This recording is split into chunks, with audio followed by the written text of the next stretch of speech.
Hello and welcome to Win Over Depression. I am your host, Tamera Trotter. This podcast is dedicated to those who suffer with the mental illness but try every single day to feel better.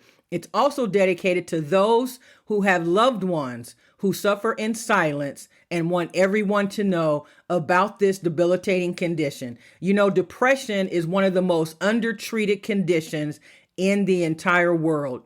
Did you know that every 50 seconds someone is taking their life? It is truly a pandemic, and we must do what we can to spread awareness about mental health. Today, we'll be talking about mindset and how important your mindset is when it comes to really everything in life, but definitely when it comes to managing your mental health. So what is your current mindset? Do you feel as if you are now in a place where you can overcome your circumstances and get to that place in life where you deserve? Are you accepting of your condition? That's one of the first things that we have to do. Once we accept that we suffer with a mental illness, we are in a much better place to now put into action a plan that is going to help us manage our care. Self-care is also the key to feeling better. Every morning you should get up, take a shower, don't stay in bed. Make sure you have a plan for the day. Eat a healthy breakfast. Make sure that you're getting in a lot of protein. Make sure you're eating leafy vegetables. Stay away from candy and sugary drinks. That's one of the things that you can do to practice self-care when it comes to managing your mental health. Set realistic goals. Break tasks into smaller, manageable steps, and make sure that you are able to achieve the realistic goals that you have set for yourself. Remember to celebrate the small wins. Engage in some activities that bring you joy and give you a sense of accomplishment. It's so important that we also focus on the present. When we focus on the future and what we think the future may entail for us, it sometimes makes us sad, but we can never know what the future will bring because we can't determine that. We have to live in the present moment, deal with whatever is in front of us. Sure, we can plan for the future, but we should not be so focused on the future that we cannot focus on what is in front of us. We have to be patient and persistent. We have to make sure that when we are managing our mindset, that we are not surrounding ourselves with people who exude negativity. I know it seems like a laundry list, but there are so many things that we need to continue to do in order to keep our depression at bay. We need to limit or completely take out alcohol. If you can just limit it, it's going to help you. But if you can reduce it immensely, you're going to feel that much better. How about your sleeping? Are you able to sleep? Getting 8 to 10 hours of sleep every single night is essential. And that is why I wanted to share with you that Win Over Depression is currently on TikTok.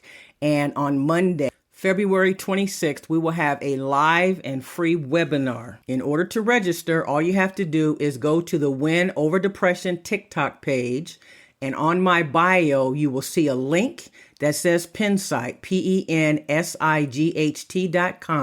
Click on that link and it will take you to register for the webinar. There are 2 sessions on that day. One will take place at noon Pacific Standard Time, and the second one will take place at 2 p.m. Pacific Standard Time.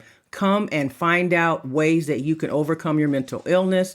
I will also be sharing a brand new mental health diary that I have, as well as an ebook. So I hope to see you there. Remember, giving up is never an option. Stay in the game of life.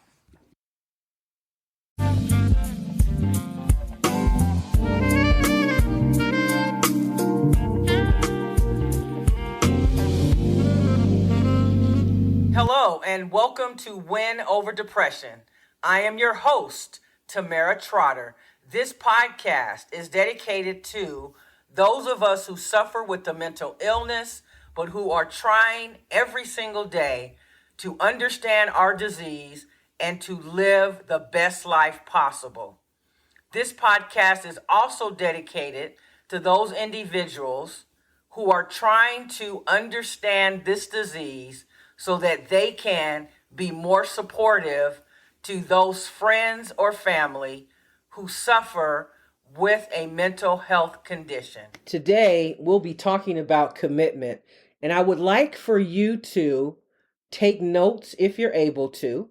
And as I am sharing this episode, I would like you to think about the commitments that you have made in your life, and I would like for you to complete a self-evaluation, which basically means to weigh in or think about whether or not you are living up to that commitment. So let's first define what is a commitment. A commitment is the state or quality of being dedicated to a cause or an activity. It is a pledge or undertaking, an engagement or obligation that restricts freedom of action. There are many commitments that we have in life. We make commitments to our children, to our spouses. We make a commitment to our job upon being hired. We make a commitment to ourselves to fulfill whatever it is that we want to accomplish in life. And so, because we are a commitment-driven society, I want you to think about how important it is to be committed to dealing with and handling in an appropriate manner your mental health.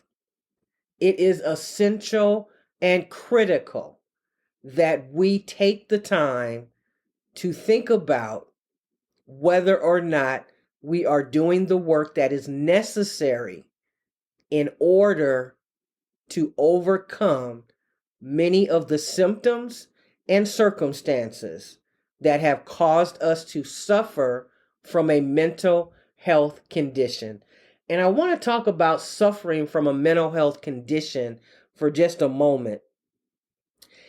It is true that having a mental health disorder does involve suffering, but the extent to which we suffer is largely up to us, the individual.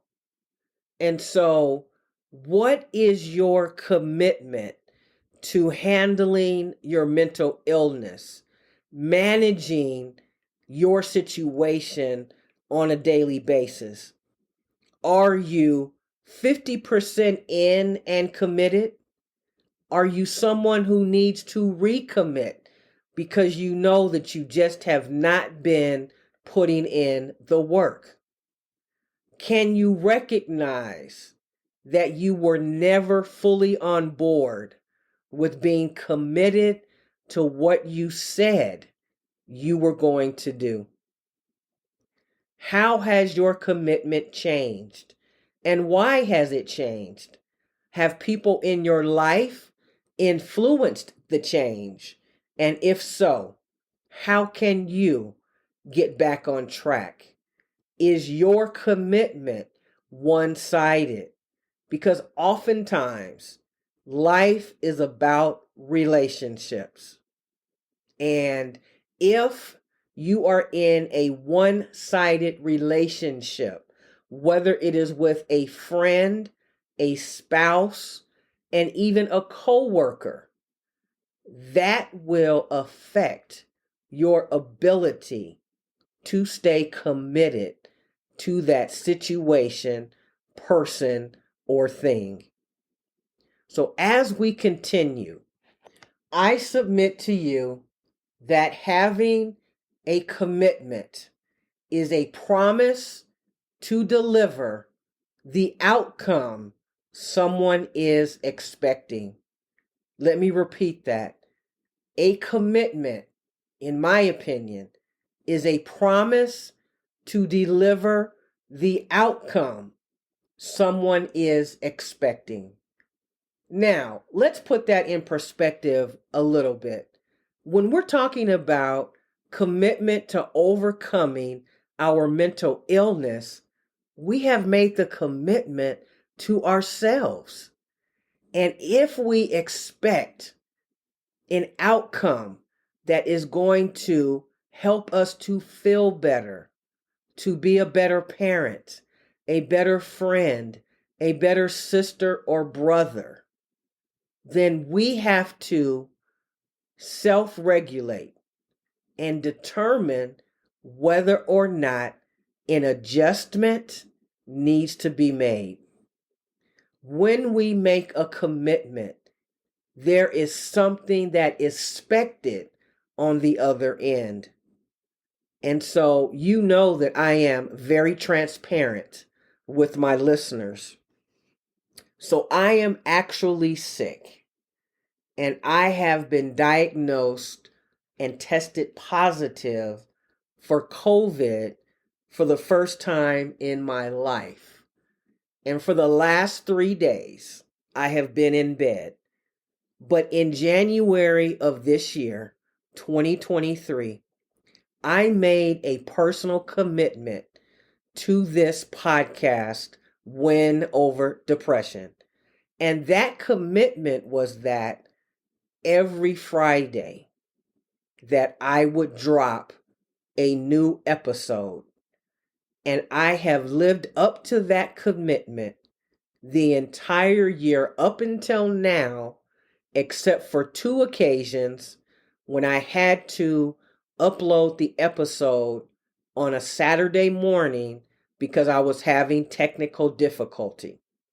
So we always give room for human error.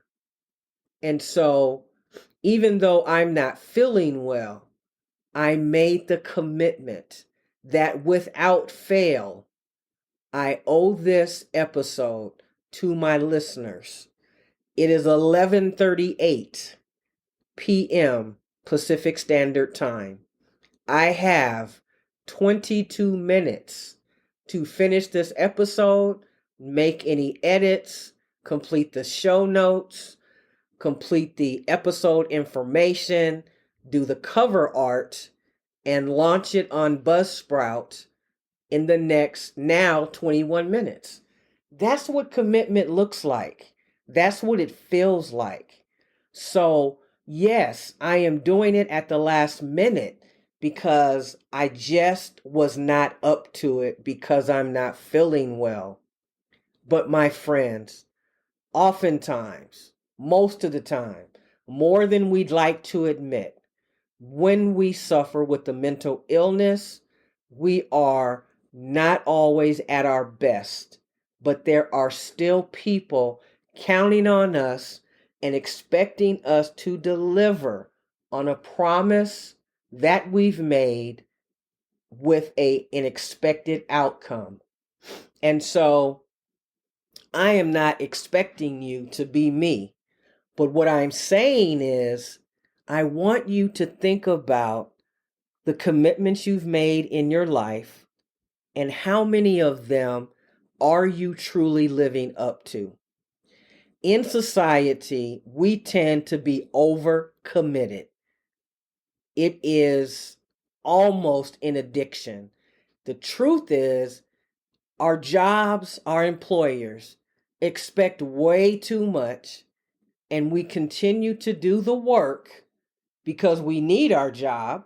We don't know what will happen if we say we're not able to keep up. And so we continue to allow other people to add more and more to our plate. I am telling you that there is nothing wrong with you speaking up about not being able to deliver on every single promise that you've made. But guess what? That means before you commit, you need to find out what is expected, what the outcome looks like, and what your specific responsibility is. Because in order for you to maintain a commitment of any type, you have to decide how important it is in your life. So my question is, How important is it to you to improve your mental health? How important is it to you to practice self-care? How important is it to you to finally stand up for yourself and start saying no? Remember this year, I talked about that I would spend more time sharing information about myself. So I am a Gallup certified coach. And what that means is my responsibility and commitment to the people that I coach is to help them to see their potential and the natural strengths and talents that they are equipped with, and how to leverage those talents to get their work done, to feel better, to be less stressed, and to be able to relax and enjoy your life. So, to me, if I cannot be 100% committed to what I say that I'm going to do, then I really don't want to do it. However, there have been many times when I have been over committed. And so that is no one's fault but my own. But I have learned to say no and to take several items off of my plate, mainly desserts. Just kidding. So think about your commitments and whether or not you need to recommit, recognize if you were never fully on board. Has your commitment to a certain project, to something that you wanted to do at your house, has that changed? And if so, then do something different. Sometimes we want to stick to what we've committed to because we are afraid to feel as if we have failed. And so that means that there are many projects that are not completed because we have taken on too many. So also, when we talk about commitment, there are a few other things I wanted to share. The first is your personal space in your home has a direct correlation to whether or not your mental health is at bay or you are sinking into an episode of depression. And I know when I am about to experience an episode of depression because the area in my personal space at home looks cluttered. So it is very true that when we have a cluttered space, it's very difficult for us to focus and concentrate. And therefore, we all know, and if you don't, I'll share it with you, that many of the side effects of depression is not being able to concentrate. So what I would like for you to consider doing, and I don't expect you to clean up your entire house in 2 days. That would not be a commitment that you can keep. So what I would ask is that you look around and ensure that you have at least 1 or 2 areas in your home that are clutter free. And you will be able to see a lifting of the inability to concentrate and you being able to focus much better. So again, are you committed to your mental health and getting better? Are there some commitments that you've made that you need to make changes in? And so when we think about change, change is difficult for a lot of people. And not just those who suffer with the mental illness. Nobody really likes change because it's new. People don't know what to expect, and they are afraid of what is unknown to them. That is a natural human behavior. However, when you decide that you are going to take a look at your commitments, you have the right to make changes. Now, does that mean that you may have to disappoint a few people? Absolutely, because your mental health depends on it. And your friends or whoever it might be should understand that you need to practice self-care. So I encourage you to not be afraid of change, because change is absolutely predictable, because there are millions of changes every single day. There is a book called Who Moved My Cheese? And if you're not someone who likes to necessarily read a book, I encourage you to get the audiobook version of Who Moved My Cheese. And that is going to help you when it comes to accepting change. Because change is the one thing that you can count on in life. So, the more adaptable and resilient you become, the easier change will be in your life. I never want to end my podcast without thanking you so very much for listening. There are some things that I would love for you to consider doing for me. The first one is, when you have listened to any of the 80 plus podcast episodes of Win Over Depression, would you kindly consider leaving a comment? Let me know how a particular episode resonated with you. The more comments that I have, the more growth I will experience in the podcast. And it is growing, but I would encourage you to talk about how this podcast has helped you.